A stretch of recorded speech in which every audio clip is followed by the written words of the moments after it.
Assalamualaikum warahmatullahi wabarakatuh. Hai. Praktikum kali ini kami akan membahas mengenai isotermi sorpsi air. Sebelumnya, perkenalkan kami dari kelompok 1. Berikut anggota kelompok kami. Pertama, Juniansyah. 2, Wildan Adriansyah. 3, Lisa. 4, Kurniawan Sefrinanda. 5, Dinda Ulianurisa. Dan ke-6, Nurbaiti. Adapun metodologi pelaksanaan praktikum. Alat 1. Toples. Toples digunakan sebagai wadah larutan NaCl. 2. Timbangan digital. Timbangan digital digunakan untuk menimbang berat sampel. Ketiga, cup. Cup digunakan sebagai wadah sampel. Keempat, yaitu moisture meter. Moisture meter digunakan sebagai alat menghitung kadar air. Kelima, literan. Literan digunakan sebagai wadah aquades. Dan keenam, pinset. Pinset digunakan sebagai alat untuk menjepit sampel. Yang ketujuh, wadah. Wadah digunakan sebagai tempat sampel sebelum ditimbang.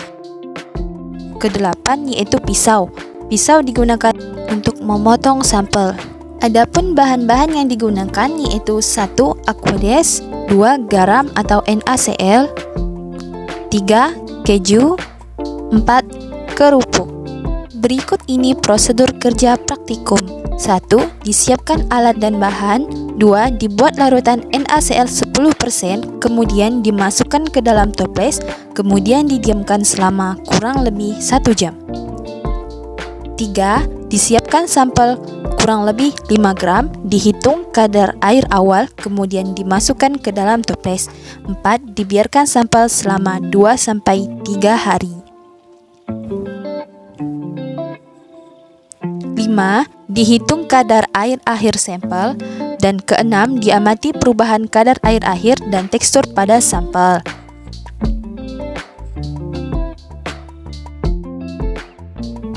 Berikut tabel hasil pengamatan dari kelompok kami. Sampel yang digunakan yaitu larutan NaCl 10% dengan Aw 0,75% dan RH-nya sama dengan 75%. Pengamatan pada keju, kadar air awalnya yaitu 0,80% dan kadar air akhirnya yaitu 0,85%. Pada sampel kerupuk, kadar air awalnya yaitu 1,10% dan kadar air akhirnya yaitu 3,16%. Berikut pembahasan dari praktikum kami. Dari data hasil praktikum yang telah diketahui, pada sampel keju dan kerupuk yang diletakkan di dalam toples yang berisi larutan NaCl 10% dengan Aw 0,75% dan RH 75% mengalami kenaikan kadar air. Hal ini dikarenakan RH larutan NaCl lebih tinggi dibandingkan kadar air sampel, sehingga sampel menyerap atau mengikat uap air yang ada di sekitar toples. Dan tekstur sampel tersebut menjadi lebih lembek.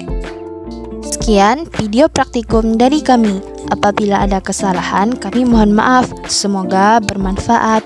Terima kasih kepada teman-teman yang sudah menyaksikan. Wassalamualaikum warahmatullahi wabarakatuh.